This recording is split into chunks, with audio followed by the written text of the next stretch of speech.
Queridos amigos, me da mucha alegría volverlos a saludar y darles la bienvenida a nuestro espacio de interlocución, el podcast Esfera Pública.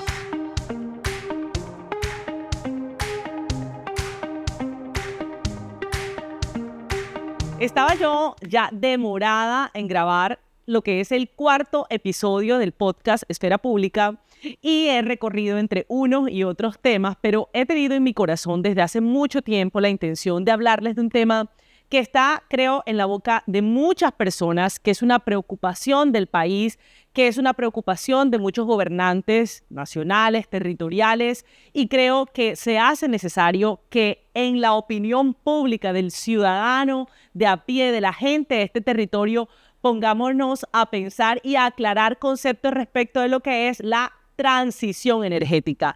Quiero que hoy desglosemos ese término, pensemos qué es lo que significa, qué significa para el mundo, para Colombia, para el departamento del Cesar.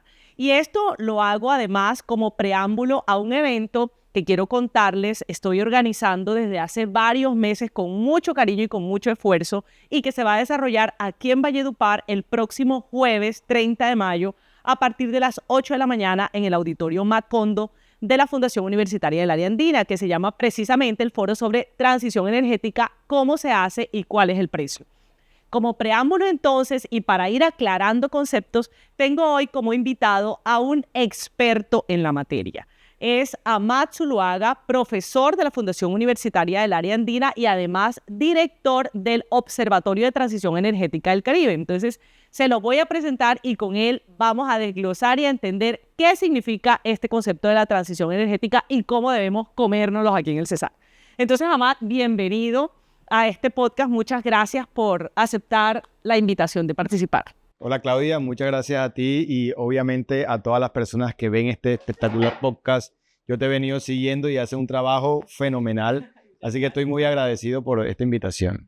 Amat, yo le acabo de decir a la gente que tú eres un experto en la materia. Cuéntale, porfa, un poco a las personas que ven este podcast, ¿cuál es tu perfil profesional? Bueno, yo soy geólogo principalmente. Tengo una maestría en Ingeniería de Petróleo y Gas de la Universidad de Manchester. Tengo algunos trabajos de investigación internacional. Estuve con la Universidad de Zaragoza hace un año haciendo un trabajo precisamente para la transición energética. Es un enfoque al que yo me he vuelto casi que la única persona en el país que está trabajando esto, que es la huella mineral de la transición, haciendo cálculos de cuántos minerales requerimos nosotros para hacer esa transición. Y cuando hablo de minerales no me estoy restringiendo solamente al carbón. Estoy hablando de todo el espectro mineral que necesita esa transición, minerales tecnológicos como las tierras raras, el disprosio, el neodimio, minerales que nos sirven para la acumulación de energía como el litio, el cobalto, el níquel. O sea, mejor dicho, aquí nos tenemos todos que acordar de la tabla periódica. Sí, total. En el colegio nos costaba aprendernos eso. Para hablar de transición energética hay que recordar la tabla periódica. Y llevo ya casi una década trabajando como profesor de planta en la Universidad del Área Andina. Tú estuviste también en el ministerio. El año pasado estuve dando apoyo por el corredor de vida del departamento del Cesar por medio del Ministerio de Minas y Energía. Buenísimo, entonces a todo eso quiero llegar, incluso ese concepto del corredor de mina. Pero bueno, vamos a empezar, Amat. Yo siento, digamos, este tema a mí me gusta mucho y lo he explorado, he hablado de eso en la asamblea como diputada en muchos escenarios de discusión y yo siento que todavía en muchos ciudadanos existe la duda o confusión respecto de lo que significa el término transición energética. Entonces yo quiero que tú nos expliques en los términos más sencillos para que todos lo entendamos qué significa transición energética, ¿a qué viene ese concepto? Voy a hacer un recorderio así muy rápido de por qué inició ese tema de la transformación y de buscar nuevos energéticos. El mundo se alimentaba principalmente la mitad del siglo pasado con combustibles fósiles, ¿cierto? A finales de los 80... Pero dile a la gente qué significa combustibles fósiles. Petróleo, gas y carbón. A finales de los 80 empezó una preocupación gigante porque los grandes yacimientos de petróleo en el mundo ya se estaban acabando. Entonces, bueno, cuando se cae el petróleo, ¿qué vamos a hacer? Entonces, de ahí empezó todo un tema de buscar nuevas fuentes de energía. Pero en los 90 empezó todo el tema del calentamiento global, que fue el primer término, pasando a este nuevo siglo con otro término, porque el calentamiento global realmente no fue del todo calentamiento, sino que al contrario, hubo un cambio, tanto frío como caliente, y ya le cambiaron el término y empezó a llamar cambio climático. Okay. Porque hay variantes, tenemos una épocas muy frías en algunos lugares y otras muy calientes. Entonces ya no es solamente un calentamiento, sino una variabilidad climática. De ahí empezó que el causante de ese cambio climático era precisamente las emisiones de CO2 que se emitían al ambiente por la quema de los combustibles fósiles. Cuando dices CO2 es gas carbónico. Sí, CO2 es dióxido de carbono. Dióxido de carbono, dióxido de carbono, Exacto. ok. Entonces, bajo esa situación, el mundo empezó a preocuparse de que como esas emisiones las hacíamos por la quema de los combustibles fósiles, teníamos que sacarlos de esa matriz energética e incluir unos nuevos energéticos que fueran cero emisiones. Y ahí es una de las principales, llamémosla, problemas educativos o problemas pedagógicos que tuvimos con el tema de la transición energética. ¿Por qué? Porque al hablar de cero emisiones, no estamos refiriendo solamente al producto final. Es decir, un panel solar no tiene emisiones cuando ya está producido el panel solar. Pero para llegar a producir ese panel solar, tenemos que pasar toda una cadena de procesos que inician la minería, que esa minería requiere energía fósil, combustibles fósiles para la maquinaria. En su refinación necesita combustibles fósiles porque necesita mucha energía. Para darte un dato, para refinar el níquel, para tomar que es un material para la construcción. La roca. Okay. Y de la roca sacar lo que es níquel, tengo que fundir la roca. Y fundir la roca necesito hornos a temperatura de 1600 grados. O sea, necesito carbón. Necesito energía muy, muy alta, muy potente, de rápido acceso. Y eso solamente me lo da los combustibles fósiles. En ese caso, las termoeléctricas que están por allá en Córdoba son las que nos dan esa energía para los hornos que tienen que tiene la mina de Cerro Matoso. Entonces, es un tema energético muy fuerte. Y ahí sigue la manufactura, la transformación y la manufactura de esos equipos. Y además el consumo de transporte, porque los buques se mueven principalmente con combustibles fósiles. Entonces, cuando llega aquí, claro, ya tenemos un panel producido que no va a pues no bota humo el panel en su funcionamiento, pero ya tuvo una cadena de producción que sí requiere de combustibles fósiles. Claramente, menos combustibles fósiles, y eso es muy claro en el mundo, pero requiere una cantidad enorme de minerales que a veces no lo contemplamos. Entonces, cuando hablamos, ya volviendo a la pregunta, transición energética, es la transformación de la matriz actual, que está basada en combustibles fósiles, a una matriz nueva que no esté directamente en los combustibles fósiles, aunque los combustibles fósiles están por ahí, por default, detrás de bambalinas, actuando, pero directamente no están inmersos los combustibles fósiles. Okay. Esa es la idea de... Entonces yo queriendo resumir un poco y tú me dices si lo estamos interpretando bien para que quede claro para todos. Entonces, digamos, llegamos al término de transición energética cuando nos preocupamos por reducir las emisiones de dióxido de carbono. Así es. ¿Sí? Que se generan, entre otras cosas, porque hay otras fuentes de emisiones, por el excesivo uso de combustibles fósiles como fuente de generación de energía. Así es. Entonces, cuando tú nos hablas de matriz, también me gustaría explicar eso. Cuando nos hablas de matriz energética es cómo está compuesta, digamos, como la balanza de todas las formas como se genera energía en un país.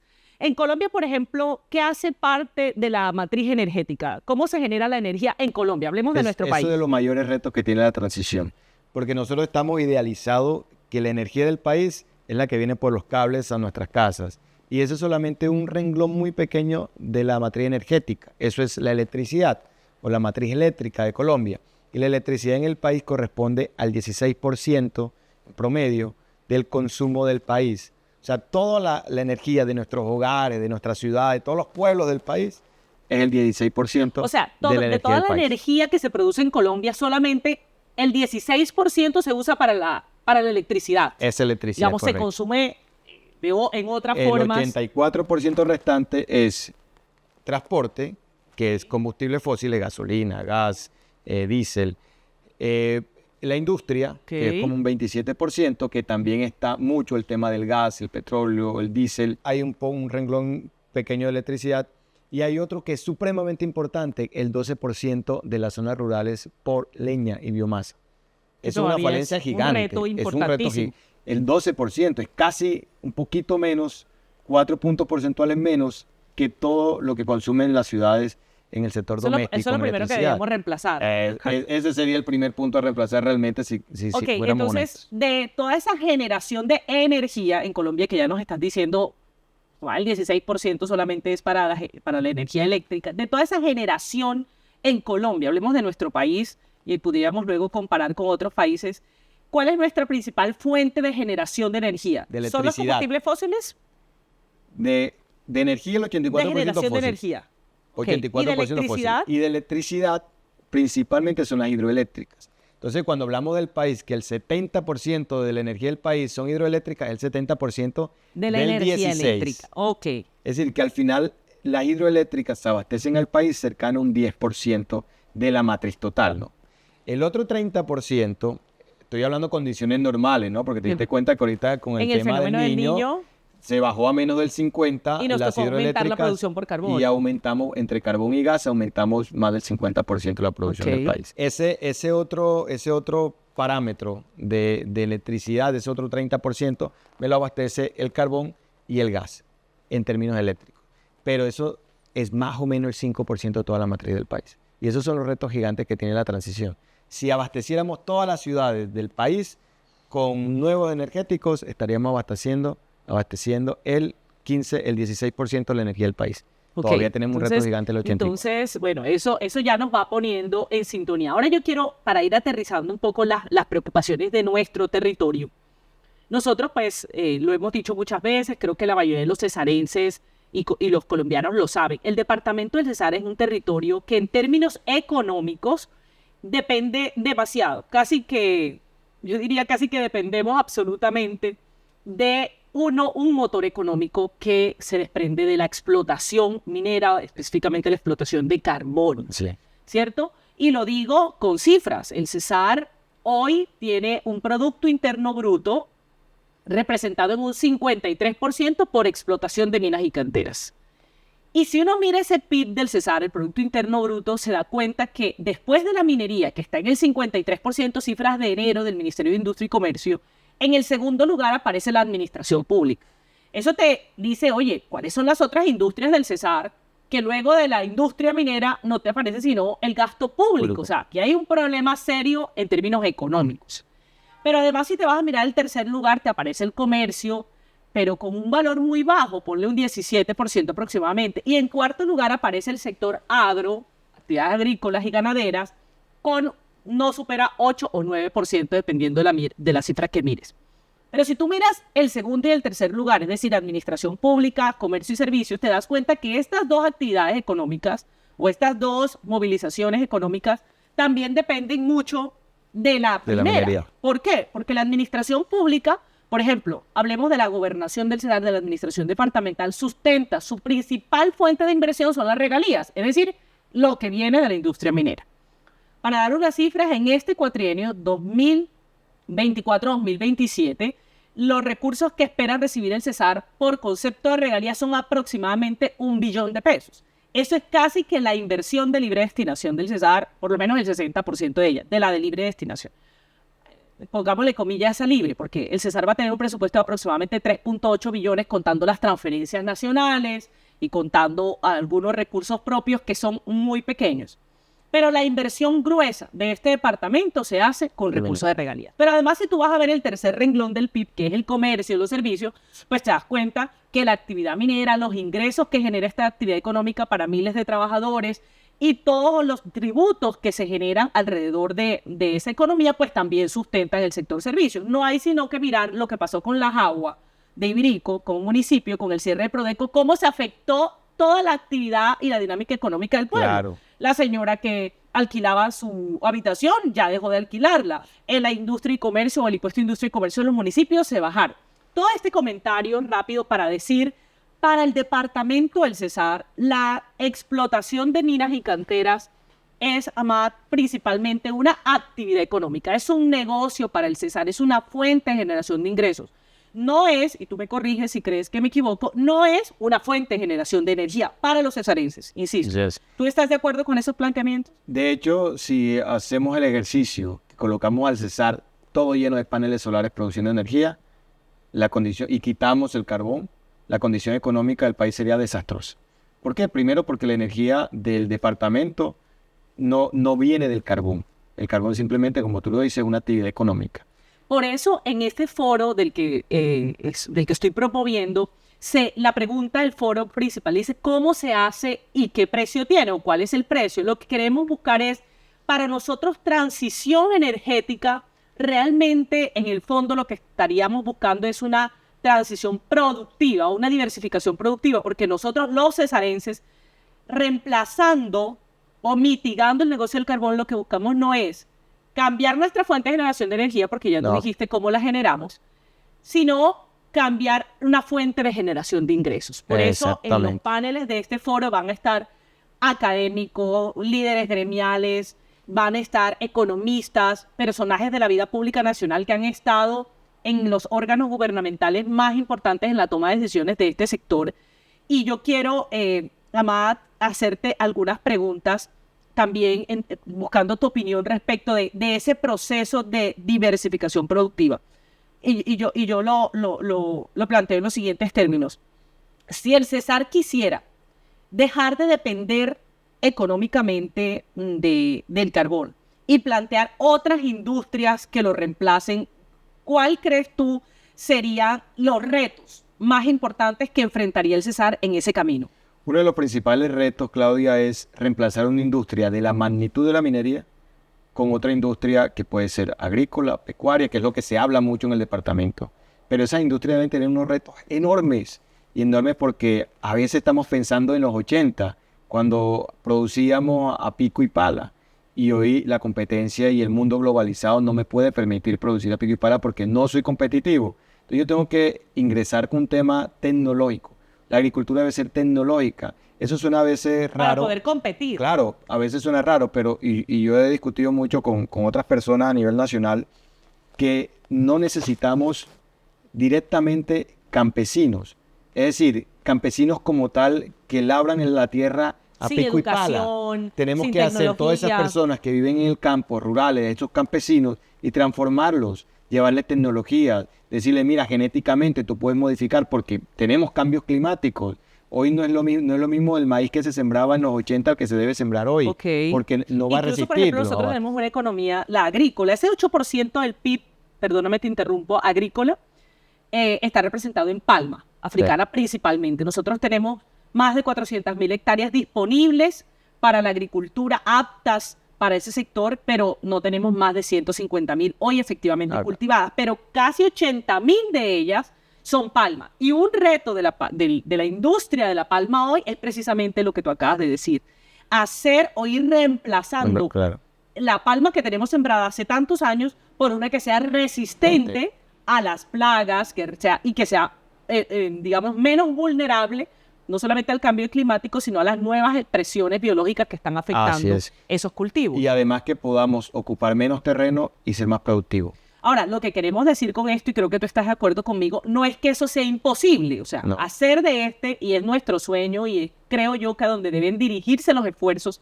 del gobierno nacional, del gobierno departamental, de las entidades territoriales de orden local, los municipios, es hacer del Cesar un territorio que tenga una economía no vulnerable y únicamente dependiente de la minería del carbón, sino un territorio económicamente diverso. Es decir, que tenga minería tal vez, claro, pero que además sea un distrito agrícola o agroindustrial, turístico, generador de energía desde otra fuente, es decir, varias economías. Pero eso indudablemente pues toma tiempo y recursos. Claro, y yo quiero hacer contarte una pequeña anécdota. Nosotros teníamos algunas pequeñas discusiones en el ministerio, era principalmente porque la base de esta transición energética que plantea el gobierno es quitar el carbón. Y tienen unos datos de proyecciones que el carbón, porque eso es una de las mayores excusas, que el carbón colombiano no va a ser atractivo en el mundo y ya no va a tener mercado.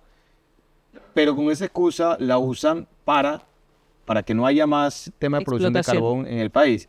Y yo le decía, pero ven acá, pero es que si al Cesar le quitas eso, le quitas todo. No, pero es que esa es la transformación. Bueno, claro, es que la transformación no limita o no está amarrada a que tú quites la industria del carbón. Es que tú puedes invertir en el Cesar. Exacto. Invierte en el Cesar, transfórmalo, pero no deja que el carbón y el mercado solo se encargue de hacerlo. Que las empresas mismas empiecen a pensar cómo va a ser, pero que ustedes también le inviertan al departamento. ¿Para qué? Para que el momento que al carbón le toque su tocada final, entonces ya el departamento esté preparado para que haya una migración de esas personas, de esos trabajadores de ese sector, a unos nuevos sectores que ya estén implementados en el departamento. Pero entonces pareciera que es una obligación cerrar la mina de carbón para poder invertir. Y si te das cuenta que ya llevamos 2 años de transición energética y de corredor de vida, no hay un peso invertido en términos de diversificación productiva. Qué buen punto, porque, y quiero insistir en eso, no es necesario, no es un imperativo que hayamos acabado con esta industria para empezar otras. De hecho, yo creería que incluso es lo contrario. Los recursos que hoy entrega esa industria, por ejemplo, ese billón de pesos que le entrega hoy en estos 4 años al departamento, incluso, insisto, puede ser más, de regalías, invirtámoslos, además con un apalancamiento adicional del gobierno nacional, en hacer de este territorio un territorio que sea potente en otras economías. Es decir, eso sí es una verdadera transición, ir sembrando en otras economías que vayan dándole capacidad de generación de ingresos a los ciudadanos desde otras fuentes, por ejemplo, hacer un agro más potente, hacer un turismo más potente, hacer una industria manufacturera más potente, hacer un sector comercial más potente, para que la sustitución no sea abrupta y generador de pobreza y desempleo. En el foro hay 4 paneles, tú lo conoces, Amad, pero vamos a contarle a la gente. Tenemos conferencias magistrales, es decir, expertos en la materia que nos van a venir a aclarar cuáles son las potencialidades minero-energéticas del Cesar, nos van a hablar de cómo se hace una transición energética y además van a haber paneles de discusión con expertos. Tú, de hecho, vas a moderar uno. Sí. Recuérdanos cómo se llama el panel. De sostenibilidad, minería, medio ambiente. O sea, ahí se va a hablar también de cómo se armoniza la actividad minera con el cuidado del medio ambiente. Porque la vamos a necesitar. Porque además ese tema no lo podemos obviar. Sin minería no hay transición. Ok, sin minería no hay transición. Entonces, para ir cerrando, Amad, y logrando con esto cautivar a todas las personas que nos ven en la necesidad de adentrarse en este mundo, de entenderlo, y por supuesto, invitándolos desde ya a que se inscriban, los cupos son limitados, ojo, para participar de este panel. Yo les quiero decir, la apuesta territorial más importante que podría tener el departamento del Cesar y otros que hoy dependen de la actividad minera, incluso Colombia como dependiente, es ir a una transición productiva, o mejor, a una diversificación productiva, generar otras fuentes económicas, y para eso, tú lo has dicho, vamos a requerir por mucho tiempo, o por un tiempo prudente, más minería. Quiero hacerte una pregunta final de un tema que me decías hace un momento, y es que las nuevas formas de generación de energía también van a requerir nuevos minerales. Tal vez vamos a dejar de usar menos carbón, tal vez, pero nos van a requerir otro tipo de minerales. Colombia es una fuente potente en ese, digamos, un país con potencialidad en esos otros tipos de minerales que se requieren para la transición. Hay varios inconvenientes. Somos potenciales en algunos minerales. Hoy estamos más cercanos a ser potenciales en cobre. Tenemos una potencialidad en cobre. Sin embargo, parece que no harán el terreno, pero tampoco prestan la pala, ¿no?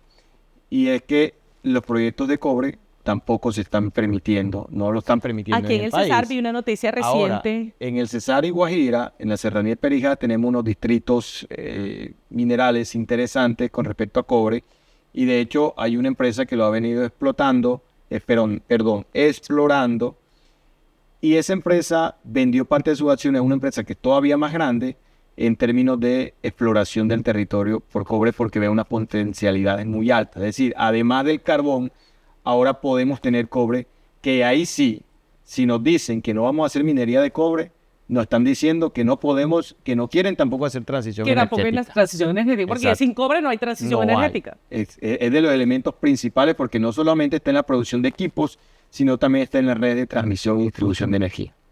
Y eso es clave. Pero además del cobre, pues necesitamos un montón de minerales: cobalto, litio, níquel, plata, tungsteno, que es el mismo wolframio, las tierras raras, que son un montón con los que fabricamos los aerogeneradores. Si queremos transformar el transporte en eléctrico, entonces también necesitamos un montón de minerales que a veces la gente no los dimensiona, y eso requiere minería, como decimos aquí en el Valle, a tutiplén. A tutiplén. Bueno, Miren que las inquietudes son muchas. Yo he escuchado a gente decir, ya yo he ido a un par de foros de transición energética, es un poco más de lo mismo. Yo les quiero decir, este foro no es un poco más de lo mismo.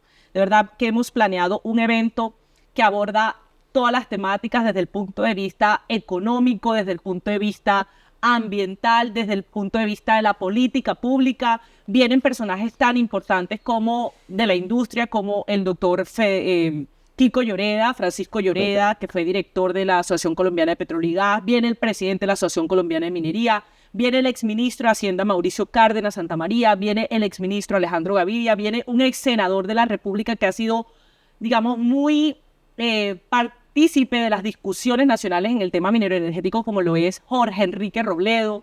Van a participar senadores de otros partidos como el senador Didier Lobo Cesarense, la senadora Paloma Valencia. Va a estar aquí una cesarense que ha estado en la industria minera, pero desde los cargos públicos, como es la otra Silvana Avid. Recientemente salió de la Agencia Nacional de Minería, ahora está con una multinacional. Y seguro se me escapan nombres. Viene el presidente de Fenalcarbón, representantes de las compañías mineras más importantes, por lo menos de la región y del país. Bueno, realmente tenemos, además hay académicos. Viene el decano del programa de Derecho Minero Energético de la Universidad Externado de Colombia, Milton Montoya. Está Amat como moderador, que ya escucharon su perfil profesional. Es decir, hemos preparado de verdad un evento con todas las de la ley para que nos enteremos, para que aclaremos dudas y para que abramos nuestra mente a lo que debe venir para el departamento.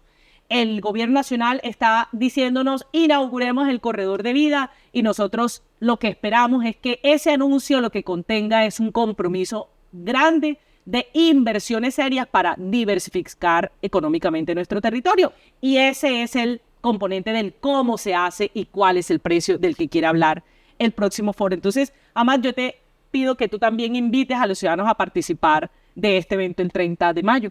Gracias, Claudio. Bueno, para todos, este evento es único en la ciudad. Normalmente este tipo de eventos se hace en Bogotá, con de pronto un poco más fácil la logística, pero aquí se ha hecho un esfuerzo gigante para traer personalidades de la talla que ya menciona Claudia Margarita, y cambia la concepción de los foros que normalmente se hacen de este estilo. Aquí tenemos unas líneas políticas, tenemos unas líneas técnicas, unas líneas ambientales y unas líneas que van enfocadas solamente a los datos, porque al final las decisiones tenemos que tomarlas más con los datos que con las percepciones de cada uno. Entonces los invitamos a este evento el 30 de mayo en la Universidad del Área Andina, el Auditorio Macondo. Se pueden registrar en el link que seguramente aparecerá por aquí. Acuérdense que son cupos limitados y va a estar espectacular este evento, totalmente recomendado. Bueno, y con esto me despido de ustedes dándoles nuevamente las gracias por acompañarnos en el podcast Esfera Pública y comprometida a no demorarme tanto en la próxima emisión. Les mando un abrazo lleno de cariño.